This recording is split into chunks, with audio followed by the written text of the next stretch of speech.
कि ये मनीष कश्यप जी ने जो कुछ दिन पहले बताया था कि 180 दिन में सरकार गिरा देंगे, क्या ये कितना हद तक सही लग रहा है? अंदर से चुप्पी साधे हुए थे और इसमें कहीं ना कहीं एक बड़ी भूमिका जो महागठबंधन का धर्म होता है वो निभाने में चुके हैं आदरणीय लालू जी। यहाँ पे पूरे 5 साल की कार्यकाल नहीं चल पाती है, बार बार सरकारें चेंज होती है, इस पे जनता का क्या प्रभाव पड़ेगा, इस पे क्या कहेंगे? देखिए, जनता इस देश का ये दुर्भाग्य है और जब तक सबकी अपनी अपनी ढपली और अपना अपना राग रहेगा, वैसे अब रहा कहां, अब ये तो पूरी तरीके से तार तार हो गया ये पूरी तरीके से। और जब दिन नजदीक आएंगे लोकसभा की, पूरी तरीके से अलग अलग हो जाएंगे, अलग थलग पड़ जाएंगे, पूरी तरीके से इंडिया गठबंधन जो है खत्म हो जाएगा। देख रहे हैं लाइव न्यूज नेटवर्क, मैं आपके साथ अनिल कुमार।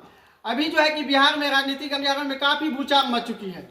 जैसे कि आप सबको पता होगा कि आज नीतीश कुमार ने फिर से जो है कि इस्तीफा दिए और फिर से जो है कि वो शपथ ग्रहण भी लेने वाले हैं। उसी के विषय में जो कुछ विशेष चर्चाएं हम अपने सहयोगी अमर क्रांति जी के साथ करते हैं और ये इन्हीं से कुछ बात करते हैं कि आखिर क्या ऐसा हुआ कि अचानक नीतीश कुमार ने इस्तीफा दिए और फिर से जो है कि आज फिर से अपने पद पे, मुख्यमंत्री के पद पे फिर से जो है कि शपथ ग्रहण भी लेने वाले हैं। तो सर आप बताएंगे जो कि मनीष कश्यप जी ने जो कुछ दिन पहले बताया था कि 180 दिन में सरकार गिरा देंगे, क्या ये कितना हद तक सही लग रहा है? देखिए, मेरे हिसाब से जो मनीष कश्यप जी ने कहा था कि 180 दिन में हम सरकार गिरा देंगे, वो कहीं ना कहीं निराशाजनक स्थिति में उन्होंने ये बयान दिया था। आज वो कहीं ना कहीं सच साबित होता हुआ दिखा। देखिए, मेरे हिसाब से जो मनीष कश्यप जी ने कहा था कि 180 दिन में हम सरकार गिरा देंगे, वो कहीं ना कहीं निराशाजनक स्थिति में उन्होंने ये बयान दिया था। आज वो कहीं ना कहीं सच साबित होता हुआ दिख रहा है, लेकिन इसमें उनकी अपनी व्यक्तिगत कोई भूमिका नहीं है जहां तक मैं समझता हूं। ये एक संयोग था कि ये बयान उनके मुंह से निकला और आज कहीं ना कहीं वो मीडिया में और हर जगह सुर्खियों में बना हुआ है। बाकी जो है ये सरकार गिराने के पीछे मनीष कश्यप जी का मुझे नहीं लगता कोई हाथ है जी। तो सर एक और आप बताएंगे जो कि आखिर क्या कारण हो सकता है कि नीतीश कुमार ने अचानक आज पिछले 4 दिन से आपको पता होगा कि जो कि काफी भूचाल मचा हुआ था राजनीतिक बिहार के राजनीतिक सियासी में, जो यहाँ पे जो कि अचानक नीतीश कुमार ने आज फिर से जो है कि अपने पद से इस्तीफा दे दिया, क्या कारण हो सकता है इसका? देखिए, इसके पीछे बहुत बड़ा कारण है। 3 प्रमुख कारण है अगर मैं आपको गिनवाऊं। पहला सबसे बड़ा कारण है कि जिस एनडीए या इंडिया गठबंधन का नेतृत्व करने के लिए वो बीजेपी को छोड़कर जो है आरजेडी के साथ गए और महागठबंधन की सरकार उन्होंने बिहार में बनाई, लेकिन 3 बैठकें हुई इंडिया गठबंधन की। 3 बैठकों के बावजूद भी जिस व्यक्ति ने इंडिया गठबंधन के लिए तमाम नेताओं को एक मंच पर जो है खड़ा किया, बहुत सारी मेहनत की और लगातार 3 बैठक होने के बावजूद भी कांग्रेस और उसके जितने भी घटक दल थे इंडिया गठबंधन के, वे नीतीश कुमार जी के नाम को लेकर, उनके नाम को लेकर कहीं ना कहीं अंदरूनी तौर पे जो है एक मत नहीं थे, एक विचार नहीं था। यही एक प्रमुख कारण रहा कि कहीं ना कहीं उन्होंने भांप लिया था, क्योंकि आपको पता है बिहार का अगर कोई सबसे बड़ा प्योर पॉलिटिशियन है तो वो नीतीश कुमार जी हैं। उन्होंने इस तीनों बैठकों को उन्होंने भांपा और वो जान गए कि शायद इंडिया गठबंधन में नीतीश कुमार नाम का जो व्यक्ति है वो इसका नेतृत्व नहीं करेगा। इनके नाम पर इंडिया गठबंधन के तमाम लीडर जो हैं अंदर से चुप्पी साधे हुए थे और इसमें कहीं ना कहीं एक बड़ी भूमिका जो महागठबंधन का धर्म होता है वो निभाने में चुके हैं आदरणीय लालू जी। वो इसीलिए मैं कह रहा हूं क्योंकि जब आप इंडिया गठबंधन में जा रहे हैं और गठबंधन का जो धर्म है, जो व्यक्ति आपके साथ खड़ा है, कम से कम आप उसके नाम के प्रस्ताव को रखिए मजबूती से। अगर आपने देखा होगा तीनों बैठकों पे, अगर आपने नजर बनाई होगी तो आपको पता चला होगा, मैंने उन तीनों बैठकों को बड़े गौर से देखा है, मीडिया चैनलों के माध्यम से जाना है कि उस बैठक में कहीं ना कहीं लगातार आदरणीय लालू जी उनके नाम पर उतनी मजबूती से खड़े नहीं दिख रहे थे, या उन्होंने कोई ऐसा वक्तव्य, कोई ऐसा बयान नहीं दिया। लेकिन सर क्यों ने लालू जी उनके नाम पे उतना मजबूती से खड़े? स्वाभाविक है, जिस व्यक्ति ने इस देश में वीपी सिंह और एचडी देवगौड़ा जैसे दिग्गजों की सरकार बनाई, उनको प्रधानमंत्री बनाया, और यह भी चर्चाओं में, राजनीतिक गलियारों में चर्चा होती है पूरे देश के अंदर कि एक वक्त मुलायम सिंह यादव जी को प्रधानमंत्री बनाने की बात चल रही थी, लेकिन कहीं ना कहीं इनडायरेक्टली इसमें लालू जी ने अड़ंगा डाला, वो नहीं बन पाए। तो आप बताइए, जिस व्यक्ति का इतना बड़ा राजनीतिक कद हो वो कैसे चाह लेगा कि नीतीश कुमार जो है जो वो प्रधानमंत्री बन जाए? कहीं ना कहीं अंदरूनी तौर पे मुझे नहीं लगता कि लालू जी या महागठबंधन में जो बिहार का जो मैं बता रहा हूं सारी सोच, वो ये है कि इसमें लालू जी कहीं ना कहीं थोड़ी सी चूक हुई है और उसका खामियाजा उनको आज भुगतना पड़ा है। दूसरा जो सबसे बड़ा कारण है, कहीं ना कहीं अंदरूनी तौर पे आरजेडी, क्योंकि अगर आप जेडीयू के अब जो उनके जितने विधायक हैं, उनके जो पार्टी के जो कार्यकर्ता हैं या पदाधिकारी हैं, उनके बयानों को आप देखें तो आपको पता लगेगा कि किस तरीके से जेडीयू का अस्तित्व मिटाने की बात चल रही थी, पार्टी को खत्म करने की बात चल रही थी, पार्टी के विधायकों को तोड़ने की बात चल रही थी। और ये कारण जो है ये सबके सामने, पूरे देश के सामने 29 दिसंबर को दिल्ली में जब जेडीयू की जब वहां पर कार्यकारिणी की बैठक हुई उसमें खुल के सामने आया। और अगर आप देखें गौर से तो पिछले 4 दिन के राजनीतिक घटनाक्रम के अंदर ललन सिंह जो पूर्व में जेडीयू के राष्ट्रीय अध्यक्ष थे वो कहीं नजर नहीं आए हैं। और पिछले अगर 29 दिसंबर से देखें तो वो पार्टी में कहीं नजर नहीं आ रहे हैं। यानी कि कारण हो सकता है कि ललन सिंह अभी तक नजर नहीं आ रहे हैं, क्या कारण कारण एक ही है, कहीं ना कहीं अंदरूनी खिचड़ी पक रही थी। और इस बात का अंदाजा इस देश के जो सबसे बड़े पॉलिटिशियन हैं, जो प्योर पॉलिटिक्स करते हैं, नीतीश कुमार जी, उनको इस बात की भनक लगी और उन्होंने तुरंत आनन फानन में दिल्ली में उनसे इस्तीफा लिया, राष्ट्रीय अध्यक्ष का पद से उनको जो बर्खास्त किया और अपनी पार्टी को टूटने से बचाया। ये सच्चाई है और ये एक सूझबूझ वाले लीडर की एक पहचान होती है कि समय रहते आप एक्शन ले लो। और वो कहीं ना कहीं 29 दिसंबर के बाद उनके मन में पीड़ा थी और वो जान गए थे, क्योंकि इसकी सारी न्यूज चैनलों में चली है, तमाम जितने भी न्यूज चैनल हैं वो बता रहे थे कि 7 विधायकों में इनमें एक मंत्री भी शामिल थे, उनके साथ आरजेडी की बैठक हुई थी, गुप्त बैठक, और इसकी भनक लगी। उसके बाद जो है नीतीश कुमार जी एक्टिव हुए हैं। ये तो दूसरा कारण हो गया था कि उनकी पार्टी को तोड़ने की तैयारी पूरी तौर पे हो गई थी और नीतीश कुमार की जगह तेजस्वी यादव को जो है मुख्यमंत्री बनाने की अंदर अंदर जो है चाल चली जा रही थी।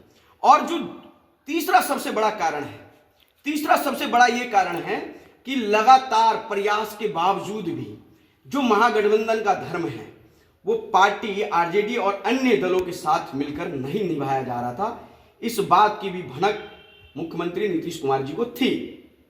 जी, तो सर आप ये बताएं कि अगर इस तरह से एक सरकार किसी भी राज्य का, किसी भी प्रदेश के सरकार की चलाने की कार्यकाल जो 5 साल की होती है, और एक अपना ही प्रदेश ऐसा है, बिहार एक ऐसा प्रांत है जहाँ पे पूरे 5 साल की कार्यकाल नहीं चल पाती है, बार बार सरकारें चेंज होती है, इस पे जनता का क्या प्रभाव पड़ेगा, इस पे क्या कहेंगे? देखिए, जनता, इस देश का ये दुर्भाग्य है क्योंकि पहले जो हमारे महापुरुष होते थे, जितने बड़े बड़े हमारे दिग्गज हुए हैं इस देश के महापुरुष, उनकी एक सिद्धांतपूर्ण राजनीति होती थी। लेकिन आज इस सिद्धांत विहीन राजनीति का कोई दल दोषी नहीं है। आप कांग्रेस को इसका दोष नहीं दे सकते, आप बीजेपी को इसका दोष नहीं दे सकते, आप जेडीयू या फिर आरजेडी को इसका दोष नहीं दे सकते सिद्धांत विहीन राजनीति की। इसका दोष जहां तक मैं समझता हूं इस देश के नागरिक हैं, जिन्होंने अच्छे और सभ्य प्रत्याशियों का चयन करना बंद कर दिया है चुनाव में। यही कारण है कि खामियाजा जो है आम पब्लिक को भुगतना पड़ता है, आम पब्लिक परेशान होती है। इससे किसी का नहीं, ये तो दल है, ये तो राजनीतिक चाल है। अपनी सत्ता बचाने के लिए हर व्यक्ति अपने हिसाब से अपनी राजनीति करता है, जो आज बिहार के अंदर, आज पूरे देश के अंदर देखने और सुनने को मिल रहा है। सर ठीक है सर, आपने बताया कि जो अभी नीतीश कुमार ने जो है कि फिर से एनडीए में लिया, लेकिन नीतीश कुमार जब एक समय था कि एनडीए को छोड़कर महागठबंधन में आए थे, उस समय में कह रहे थे कि हम मर जाएंगे, मिट जाएंगे, लेकिन दोबारा एनडीए में नहीं जाएंगे। इस पे क्या कहेंगे? देखिए, इसीलिए तो आदरणीय तेज प्रताप जी ने उनका नाम पलटू राम रखा है। अब देखिए, सत्ता की चाबी, ये सत्ता जो होती है ना, सत्ता जो सिंहासन होता है, इसका मुंह किसी भी व्यक्ति को अंतिम सांस तक नहीं जाता है, जो राजनीति के अंदर होता है। तो आदरणीय नीतीश कुमार जी तो आपको पता ही है प्योर पॉलिटिशियन है।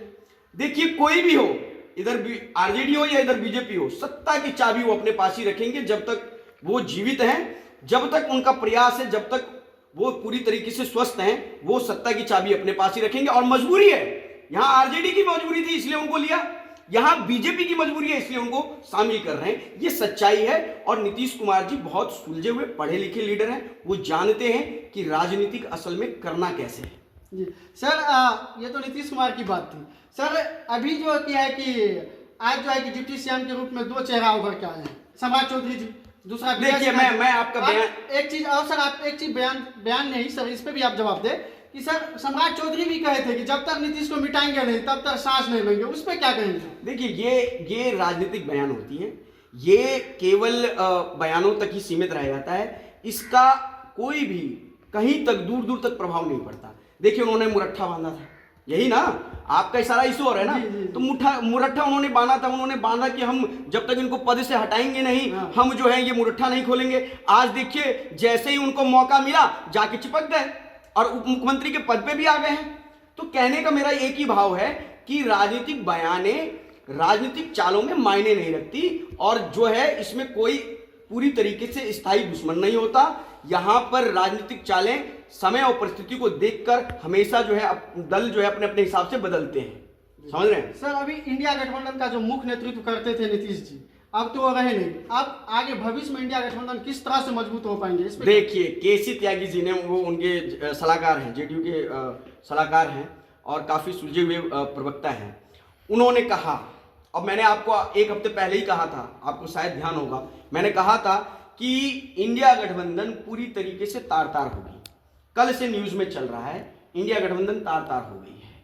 उधर ममता बनर्जी खुश नहीं है, क्योंकि आपको पता नहीं होगा बुद्धदेव भट्टाचार्य की सरकार रही 34 वर्षों तक, ठीक है, और उस दौरान जब वो संघर्ष के दिनों में थी तो उन्होंने खुल के मार्क्सवादियों का, माले पार्टी का जम के विरोध किया था वहां पर, ठीक है, और उसमें कई बार वो घायल भी हुई हैं। तो अंदरूनी जो आप कहीं से राजनीति जब शुरू करते हैं ना, और जो आपको दिल को ठेस पहुंचा देगी तो आप उसके साथ नहीं जाएंगे। और वहां जो है अधीर रंजन, जो इनके कांग्रेस के जो वहां पर लीडर हैं, बड़े लीडर कहलाते हैं, उनका बयान भी जो है कहीं ना कहीं ममता बनर्जी को चुभ रहा है। और जो सीटों की शेयरिंग की बात हो रही है उस पर जो है वो खुश नहीं है, और वो वहां अकेले ही चुनाव लड़ने के पक्ष में है। और मुझे लग रहा है कि जो उनका बयान अभी 2 दिन पहले जो आया था, उन्होंने क्लियर कर दिया कि हम बंगाल में अकेले लड़ेंगे।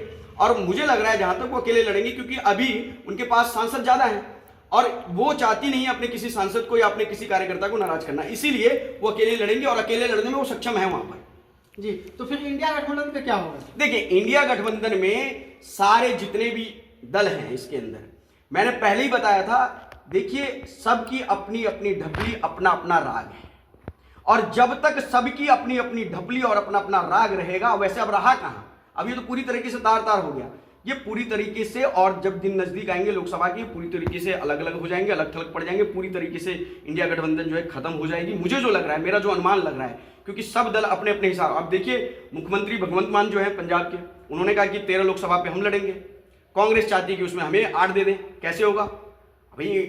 आप गठबंधन धर्म का जो है पालन करेंगे कि नहीं करेंगे? तो इसी तरीके से उधर जो है शरद पवार, और अगर आप देखें तो इंडिया गठबंधन के जो घटक दल है ना, वो सब उन सबका जन्म ही कांग्रेस के विरोध से हुआ है, और आज वो सब के सब कांग्रेस के साथ खड़े हैं। तो कहीं ना कहीं आम आवाम को ही आप बेवकूफ बना रहे हैं, आम आवाम को आप मूर्ख समझ रहे हैं। तो ये जो है रवैया देश समझ रहा है, लोग समझ रहे हैं, ये ज्यादा दिन नहीं चलेगा, ये है जी। तो सर जैसे कि आपको भी पता ही होगा, जो कि नीतीश कुमार जी ने तेजस्वी यादव के साथ 2 बार सरकार बनाई, इससे पहले भी बनाए थे, फिर दोबारा भी बनाए थे, और दोनों बार नीतीश कुमार ने तेजस्वी यादव को छोड़ के फिर से एनडीए में। अब तेजस्वी यादव के भविष्य के साथ क्या होगा? देख, तेजस्वी यादव अभी युवा नेता है। अगर मेरे से आप पूछ रहे हैं तो मैं आपको सच्चाई बता रहा हूं, निष्पक्ष भाव से बता रहा हूं कि जब इंडिया गठबंधन में सरकार बनी जेडीयू आरजेडी की, तो कहीं ना कहीं वो अपनी उस पुरानी छवि को, जो पहले कहा जाता था जंगल राज है, ठीक है, बहुत सारी कमियां रही होंगी लालू जी के कार्यकाल में, राबड़ी देवी जी के कार्यकाल में रही होंगी कामियां, लेकिन वो परिस्थितियों के अनुसार था। आज वो बिहार का भविष्य है, ये मैं भी मानता हूं। क्यों? क्योंकि वो अच्छा काम कर रहे थे, और वो जो पुरानी जो छवि है, उस छवि को कहीं ना कहीं जो तेजस्वी यादव है वो मिटाना चाहते हैं। इसीलिए लगातार वे जो भी विभाग उनके पास रहा, जिस विभाग के भी वो मंत्री थे अभी, वो अच्छा काम करने का प्रयास कर रहे थे और अच्छा कर भी रहे थे। रोजगार के मुद्दे पे देखिए उन्होंने कितना अच्छा काम किया है, स्वास्थ्य विभाग में उन्होंने अच्छा काम किया, और लगातार जो है लोगों के बीच में सकारात्मक बात वो लगातार करते रहे हैं और आगे भी करेंगे। और मुझे जहां तक लग रहा है कि अगर उन्हें अपनी छवि से बाहर निकलना है तो कम से कम युवाओं को मानना पड़ेगा, युवाओं को तहजीब देनी पड़ेगी, उन्हें अधिक से अधिक कार्यकर्ताओं को जोड़ना पड़ेगा। और जमीनी लेवल के जो केवल हवाई बात करने से नहीं होगा, क्योंकि ये गरीब गुरबा की बात करती है, ये भी मैं बता रहा हूं, उसका दूसरा पहलू गरीब गुरबा की बात करती है, आरजेडी सामाजिक न्याय की बात करती है, लेकिन अगर आप दूर दराज के गांव में जाएंगे, किसी टोले मोहल्ले में जाएंगे, तो आज इन्हीं की जाति के लोग, या मैं ये कहूं कि जो संपन्न जो परिवार है वो कहीं ना कहीं सामंतवादी विचारधारा को फॉलो करता है और वो सामाजिक न्याय नहीं कर पाते हैं। इनके जितने भी पदाधिकारी हैं, पंचायत लेवल से लेकर आप प्रदेश लेवल तक की बात करें, वो स्वार्थ सिद्धि की बात करते हैं, वो स्वार्थ के लिए अपने राजनीतिक चालों को चलते हैं, यानी कि सामाजिक न्याय को तहजीब नहीं देते। तो इस बात को भी आदरणीय तेजस्वी यादव, या मैं ये कहूं कि आरजेडी को इस बात को भी समझना चाहिए, और निश्चय ही जहां तक मेरा मानना है कि अगला भविष्य बिहार का जो है तेजस्वी यादव होंगे। अच्छा काम कर रहे थे, लेकिन अब जो हुआ वो आप सब जानते हैं, मैं भी जानता हूँ। सर, अब बीच में रोजगार की बात हो रही थी कि तेजस्वी यादव आए थे, रोजगार पे भी काम कर रहे थे, उसको जो भी सेक्टर मिला उसमें ईमानदारी पूर्वक काम कर रहे थे, ठीक है। तो सर अब जो सरकार फिर से बदल गई, अब क्या होगी रोजगार का? नहीं, अब रोजगार देखिए, अब तो सरकार बदल गई, सत्ता चला गया, तो अब रोजगार तो नहीं, आप केवल संघर्ष कर सकते हैं। संघर्ष के अलावा आपके पास कुछ नहीं बचा है, हकीकत यही है। और कुछ हद तक मैं एक बहुत छोटा सा सामान्य व्यक्ति हूं, मैं ये कहूंगा, जो भी इस न्यूज़ को देखेंगे मैं उनसे ये जरूर कहूंगा कि जो आरजेडी के जो कार्यकर्ता हैं, आदरणीय लालू जी को अपने कार्यकर्ताओं में अनुशासन बनाए रखने की, संयम बनाए रखने की, और समाज में जनता के बीच में जब आप जाते हैं तो किस हिसाब से आप पार्टी की बातों को, उनके विचारों को किस हिसाब से रखते हैं, ये बहुत बड़ा फैक्टर होता है, ये बहुत प्रभावशाली होता है। लेकिन कहीं ना कहीं इसमें जो है उनके कार्यकर्ता, उनके पदाधिकारी या पार्टी के जो वरिष्ठ लीडर हैं, कहीं ना कहीं उनसे चूक होती है। इस पर सुधार करने की जरूरत है। अगर आप सुधार नहीं करेंगे तो आप गरीब गुरबा चिल्लाते रह जाएंगे, आप गरीबों के मसीहा कहलाते रह जाएंगे। असल में होने वाला कुछ नहीं है। अब लोग जो है जागरूक हो चुके हैं, सोशल मीडिया का जमाना है, सब लोग सब चीजें समझते हैं, समझ रहे हैं, और उसी के हिसाब से रिएक्शन देते हैं जब आप ईवीएम मशीन के पास पहुंचते हैं। तो इन चीजों को समय रहते जो है दूर करना पड़ेगा पार्टी के अंदर, और युवाओं को तहजीब देनी पड़ेगी उनको। ठीक है, ये मेरा विचार है। जी, तो आप देख रहे थे लाइव न्यूज़ नेटवर्क और सुन रहे थे कि अभी जो है कि बिहार में काफ़ी जो है कि राजनीति सियासी में जो है कि भूचाल मच चुका है। वो जो है कि विशेष जानकारी हमारे सहयोगी अमर क्रांति जी ने बताए।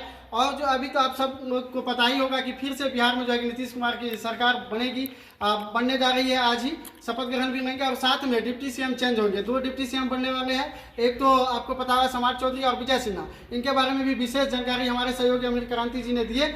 और बने रहिए लाइव न्यूज़ नेटवर्क के साथ। धन्यवाद। आप देख रहे थे live news network, cameraman Sudhir ji के साथ।